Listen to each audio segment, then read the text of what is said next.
world. I guess I'm the only one that got the bow tie memo today. Yeah, you are the only one who got the bow tie memo, Sean. I'm Sean Martin, here with my partner, Zach Hudack. I'm Zach Hudack, and today we're talking about Ray Rice, Tony Romo, CC Sabathia, and all the things that they have done throughout their careers. And we have a lot of good topics for you and highlights. We'll have Yankees, Red Sox, as well as Knicks and Bobcats. And first, let's go to the highlight of the day with the Knicks versus the Bobcats. Patrick Ewing at the game looking at Melo, but Melo was the star tonight. Melo getting ready to go on. Dribbles past Stolik and slams it for the dunk. Goes back on D. Melo pops a shot and it falls, giving the Knicks a 34-25 lead. Melo at the half puts one up and it falls, 67-46 at the half. Melo having a fantastic night. Tyson Chandler back out to Melo, hits a three. Whoa, Melo could be on a race to history, scoring the most points in Madison Square Garden history. Let's stay tuned. Melo go up the court, lays it up and in, and puts the Knicks up 89-60. Could he do it? Could he score 62 points? He goes up. It goes tiptoes around the rim, and it falls. 62 points, a Madison Square Garden record, as the Knicks beat the Bobcats 121-96.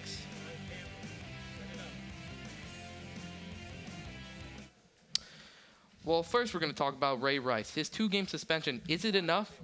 Is it enough or is it not? 2 games for domestic abuse is a soft punishment for such a big topic. I mean, Josh Gordon with the marijuana scandal gets a year, but Ray Rice hits his wife and only gets 2 games? Yeah, I mean, I'm going to take the other side on this just because you look at the Ravens' schedule. I know Roger Goodell in the NFL. But it shouldn't matter about the schedule. Should not care about the schedule. It's about wins. It's about people's health here. It's about people's health. Week 1, Cincinnati. 4 days later, Pittsburgh. And then Ray Rice comes back against Cleveland. If you're 0-2, 0-3, Ravens are done. But the schedule shouldn't matter. It doesn't matter if you go 0-2, 0-3. I agree. It shouldn't matter. Ray Rice should be suspended for more than 2 games. It's a horrendous suspension. And Roger Goodell said he had a good meeting with Ray Rice. How can you have a good meeting after somebody that was caught? He did come out today and say it was the worst mistake. It was the worst mistake of his life. But all he has to show for is the 2-game suspension. He did apologize, but it doesn't mean anything anymore. Terrible. Now another controversial NFL player, Tony Romo. My boy Zach over here. Terrible quarterback. He's done nothing in the playoffs throughout his career. I mean, he's won 1 game. What does that have to show? Cowboys beefed up their offensive line, drafting Zach Martin in the 1st round. I think it's finally time that they give the protection they need for Romo, and he has a big season. It won't even matter about their offensive line. Tony Romo can't lead a team. He can lead a team in the regular season, but once it comes to playoff time, he chokes. He chokes in the playoff.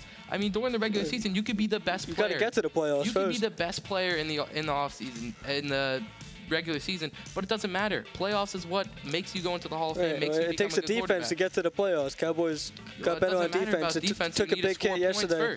DeMarcus Lawrence is going to be out for 6 to 8 weeks. That's a big hit on that defense. I know, but do you think Peyton Manning would be the big quarterback today without? I'm not comparing Romo to Manning. He's not Peyton Manning. I know Tony Romo is not Peyton Manning. But you're saying he's a great quarterback, which is rudely false.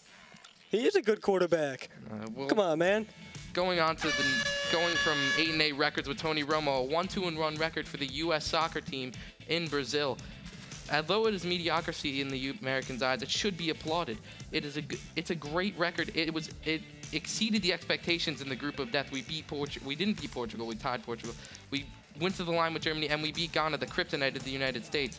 I mean, the U.S., all they needed to do was score 1 more goal against Portugal, and that would have been a 2-1-0 record. That's a fairly well record. I mean, you look at the Portugal game. If Ronaldo doesn't deliver that 1 perfect ball into the box, that's a win against a good Portugal team. He has 1 chance to deliver that ball. It's a ball in, and it's a goal. It happens. I mean, they scored 1 goal. It was 5 seconds left. It could have been 4 minutes extra time. It would have been a different game. But the U.S. still deserve to be applauded. Absolutely. There's a lot more reasons for excitement. A lot of young players. Look at Julian Green, what he did against Belgium. He scored the only goal. And sadly, Tim Howard, it was probably his last World Cup. It was. But he went out. If it was going to be a loss, it was the best way to go out. It was. Speaking of guys going out, CC Sabathia, the 34-year-old lefty for the Yankees, is his career over? I mean, he had microfracture. surgery on his knee. He's not going to be able to come back from such a horrific injury when he's already 34 years old. He's been through his prime. He's won a World Series with the Yankees. He's been the ace on the Indians, and for that year on the Brewers, I don't think he'll be able to come back. He's going to get his chance, but he's not a top starter. He's not even a second starter. He's a fifth starter at best when he comes back in his career, but even if he does come back from such an injury like that, it won't happen because he's a good guy to have around if ever Yankees pitcher gets hurt. 4 to 5 pitchers in their rotation right now, one on the opening day even rotation. Now, their pitching is good enough to take them to the pitching is good enough. They need their hitting.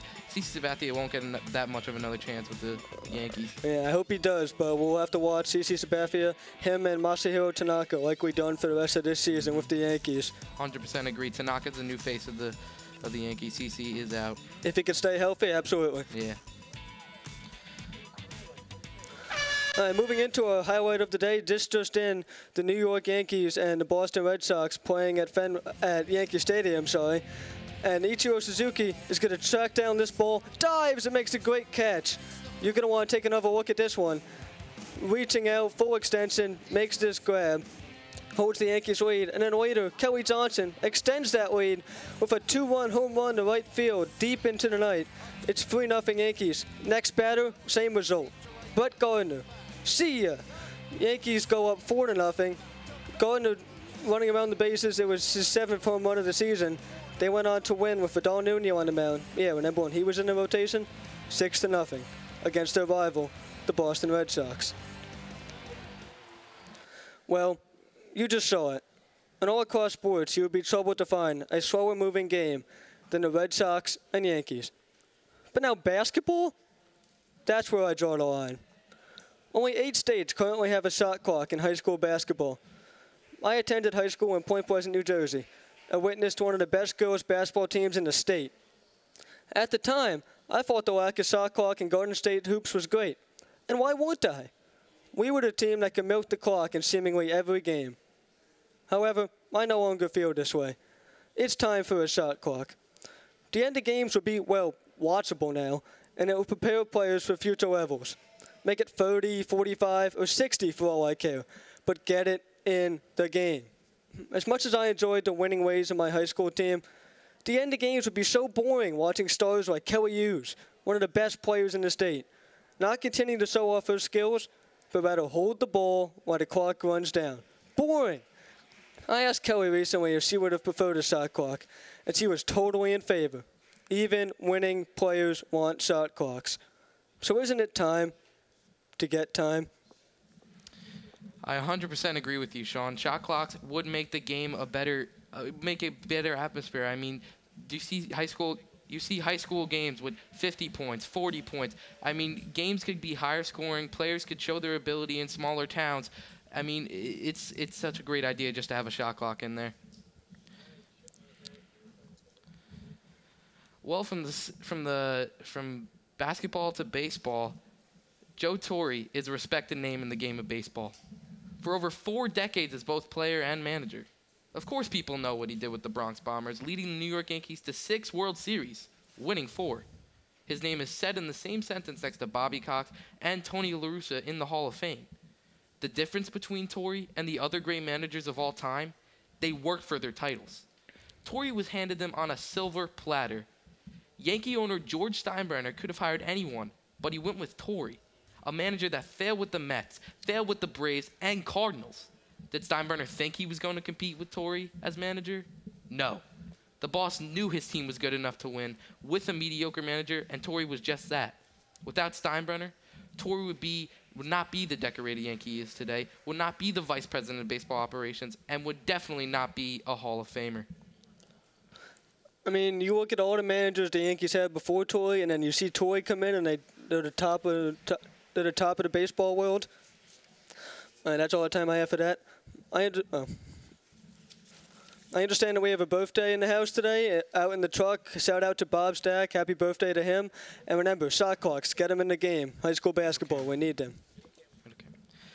Okay. Back to Ray Rice. His 2-game suspension still isn't enough. I mean, the NFL needs to crack down on domestic abuse and other things like that. It is uncalled for. All right, well, that's all the time we have for today. I'm Zach Hudack here with Sean Martin, the bow tie master, of course. Gotta get a bow tie. And again, once again, happy birthday to Bob. out in the truck.